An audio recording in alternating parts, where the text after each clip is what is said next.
Hello everyone, welcome to day two. Hope you enjoyed yesterday's session.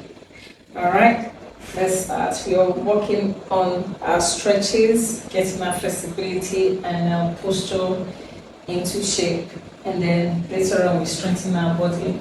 All right, we're starting from our knees, your palm flat on the floor, your feet flat on the floor. Good. So you round your spine this way. Let's assume there's fire, flame of fire under you, and you don't want it to touch you. So your chin to your chest, you stretch that spine up as much as you can. Good. Now stay here for a while. Maybe you can count 10, and then relax your back.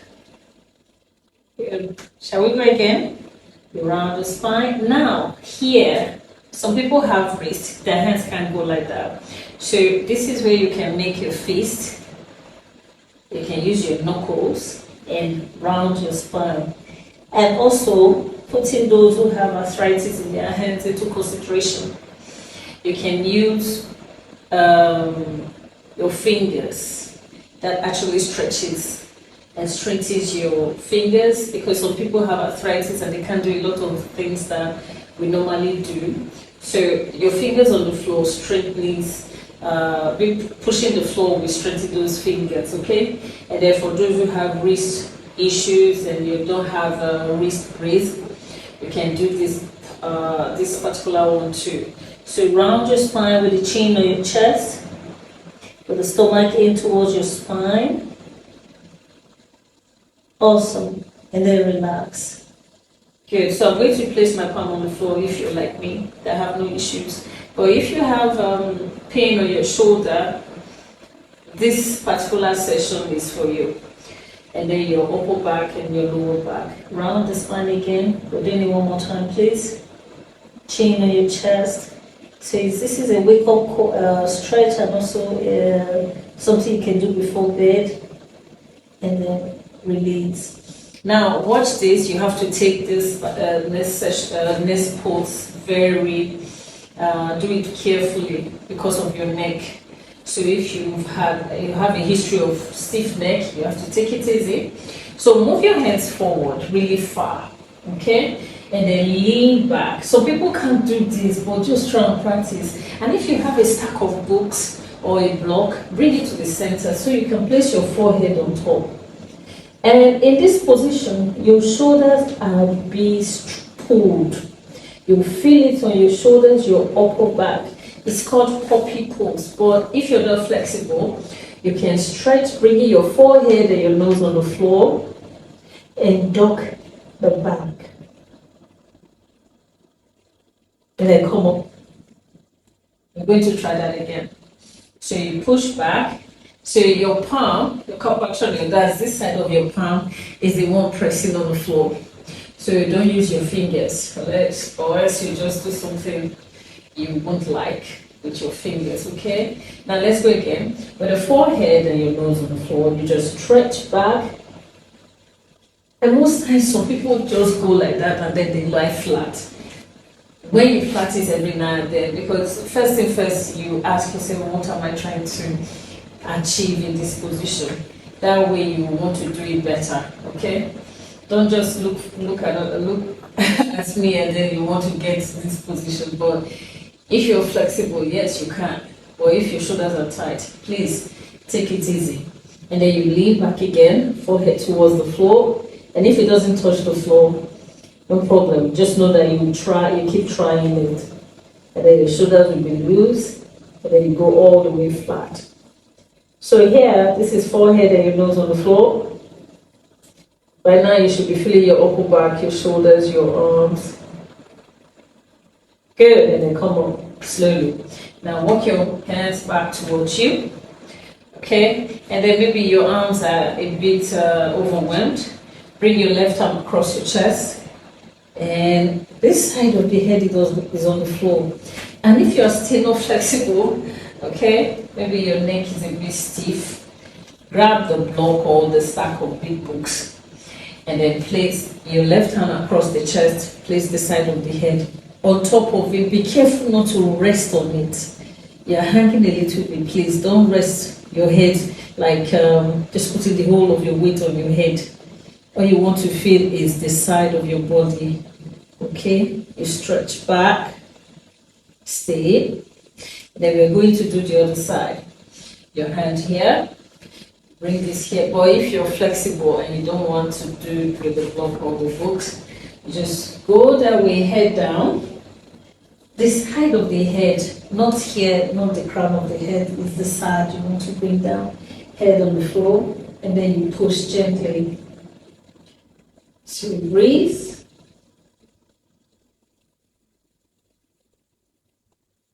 And come back. Thank you. All right. So yesterday I used the blanket. So today, if you still have that blanket and you have issues with tight ankle, tight knees, you can use your blanket. I will advise if you keep practicing this, maybe you're watching TV or you're just alone at home, you can try this every now and then. Okay? So you bring your hands to your lower back, interlace your fingers. This is how you interlace.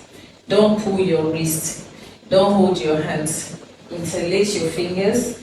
So, and most people, because of the bulkiness of the shoulders, this place here, the lat, they might not be able to bring their hands all that tight. But if you're flexible and you can, go ahead. And then pull your knuckles back. Your chest is up. Yes. Push. Keep pushing. Your shoulder blades, unless there's a balloon between your shoulder blades, this side, and the balloon is there, and you want to bust it, and then you keep pushing, lifting the chest up. Push your arms back.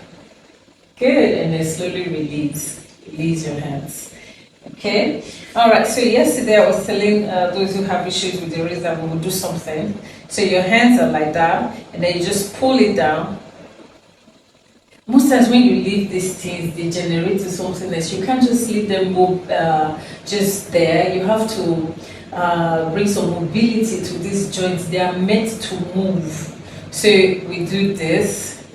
I don't know if you can see it properly. So the fingers are on the floor, so you just pull them, and then like that, up, your palm is up, and then you pull the fingers down again. So you feel that area. So this is just, I call it Kidagati stretch for your wrist. So we have more for wrist, your forearm, and your upper arm. Good. And then like that, and then you reach. Good. And the next thing you want to do is rotate from both sides. You have to keep doing this. Except there's a severe issue on your wrist and it requires surgery. You have to really, don't assume, kindly check what's the reason for your pain and what's the underlying pain issue that is causing that pain. Now, palm on the floor, tuck your toes in, then take your knees up. So you're bringing all your weight to your arms. And then you can also feel the back of your leg for those who have sciatica issues, knee issues, ankle issues, so legs, welcome. Lower back, of course, and then breathe. Here you can feel dizzy because you're not used to turning your face upside down.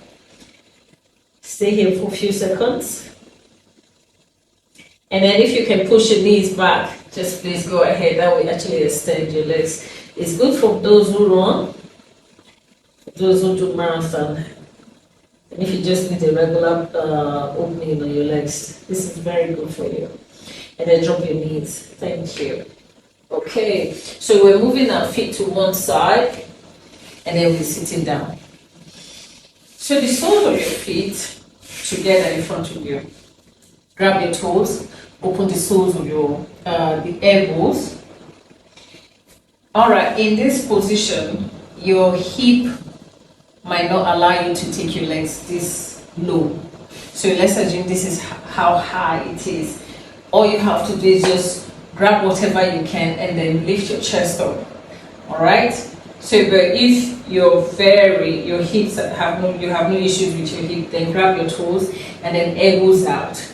As I said before, it's no competition. You're practicing. You're trying to bring this flexibility to your life, and then you want to work on your posture, and then some tiny pains that you feel every now and then, maybe you stay in one place for a long time. These are stretches that you can easily just incorporate into your daily life. Okay, so elbows are out if you're like me, and then you just lean forward. Here is where you feel this, and then most people feel it on the hip area, and then the knee area. This might be giving you some shooting pain or shooting electrical feeling on your knees. Oh, that is a good thing. I can assure you. You can look it up. It's a good thing that you're walking. So the muscles, the tendons are receiving those strength. All right, and then come up. Good, with the knees together. All right, so stretch your legs. Your arms are on the floor. Also, because of arthritis, most people can't do their palm like this. So let's assume this is where you are, and your wrist can't bend because of the stiffness of your wrist. So instead of putting the whole of your palm on the floor, you can try the fingers and then push the floor and lengthen your spine. Okay, this is good for your shoulders, your lower, your upper back. So because your shoulder blades are coming together, your legs are straight, don't bend them. So you stretch your legs, you hold your stomach really tight, you lift the shoulders up, and then you release. But if you're like me, your palm on the floor, and then you push the floor away from you. All right, you stretch it up, sitting up straight. Awesome, and then sit down. Now let's do some hip issues, and then your arms, okay? I'm going to face you. So your right leg is on the floor, and if your left leg can come on top of it, please go ahead. But if it's not, and you're still in this stage, why not? Stay like this. And then bring your hands to the front of you on the floor. Reach your hands as much as you can, but the target is forehead on the floor. So when I mean target is head on the floor is this one, okay? Well, if you're not there, whichever way, whichever level, just do something. Now, I'm going to do this for the benefit of those who are very flexible. And if you have ankle pain, knee pain, don't shy away from this. I will advise if that knee is really hurting, I will advise you get some pillow. Just place one here, or if you have yoga block or stack of book that is this high, you place one here, and then you place the other one there, and then you lean forward. And even by the moment you stay, after like 10 minutes, 10 seconds to 15 seconds, 20 seconds, you find out that you can actually go a little bit further. Even as I'm talking, you're there already, and you're still there. All right? Now reach forward. Good, and then come up. Thank you. Now release whatever you're using there, and bring your left hand just close to your left knee with the fingers facing forward. Take your right arm up. So don't bring your shoulder like this, please. Try and bring your left forearm on the floor. The right arm is up, and then reach this arm overhead. You will feel this place. I'm addressing these issues because I have treated a lot of few of my clients. Majority of them have arthritis, and let's do the other side. And they can't do what other people regularly, as in what people can do on a normal day, because their body just won't open. So, and if you haven't been to that situation, you won't know how it feels like. So please pardon me if you notice that I explain a lot, because some people, it takes some people a few minutes to get to this position because of the pain. All right. Okay, so facing forward now. I'm the one facing forward. You're still facing me. So your right hand behind you. I like to measure with my thumb. That's my spine. Just draw a straight line down and move that thumb a little bit away from me, like a foot, a few inches, with all the fingers on the floor behind. Your left arm palm on top of your right knee calf. And then you're just going to pull. So if your knee is like this, don't bring the knee towards you again. All you want to do is use the knee to twist with this elbow bent, not this one. You won't feel it like this. You won't feel it this much, like leaning back. So but I want you to lengthen your spine. And let's assume I'm putting my hand here, I'm your coach, and the other one there, and then I'm turning you like that. Good. So you just go ahead and twist. Good. Let's try the other side. It's just a few seconds. It's a few seconds. And on your own, you can replay the video and use it over and over again, you know. And then come back. Good. Now stretch your legs. Lie on your back. And then take your legs up. Now for the benefit of those who have swollen legs, you're going to, let's assume your legs can go straight like my own. Just bend your knees and use your hand to hold this with your stomach in. And I know some people who have done back surgery, so because of the pain, they might want to lift their lower back off the floor. Please don't. And don't lift your head because of the pain.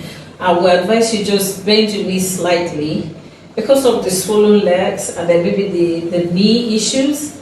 Just try and do this. It's really good. It's good for you. But I won't allow you to put your legs on the wall for now. These are second day. And major stretch. So subsequent when you find out that you're getting better and better, if you practice it on your own. Alright, so release your feet all the way to the floor. And then bring your hands out. Turn your knees to your right. You don't need any ceremony on this one. Just turn your knees to your right. So your left shoulder is on the floor. And then turn your knees to your left. Gently.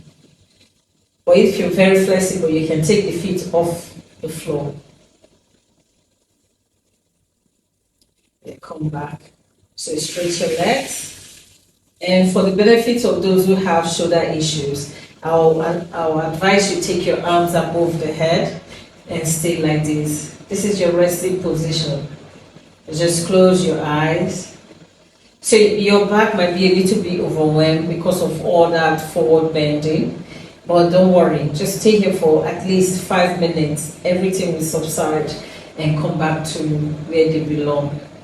And then for stiff shoulders, you have to stay here for a while. And then if you're at the gym, I know you're watching your time, but just please try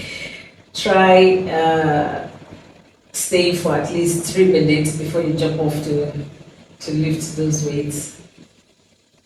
All right, so bend your knees and lift onto your side. Bye, see you tomorrow.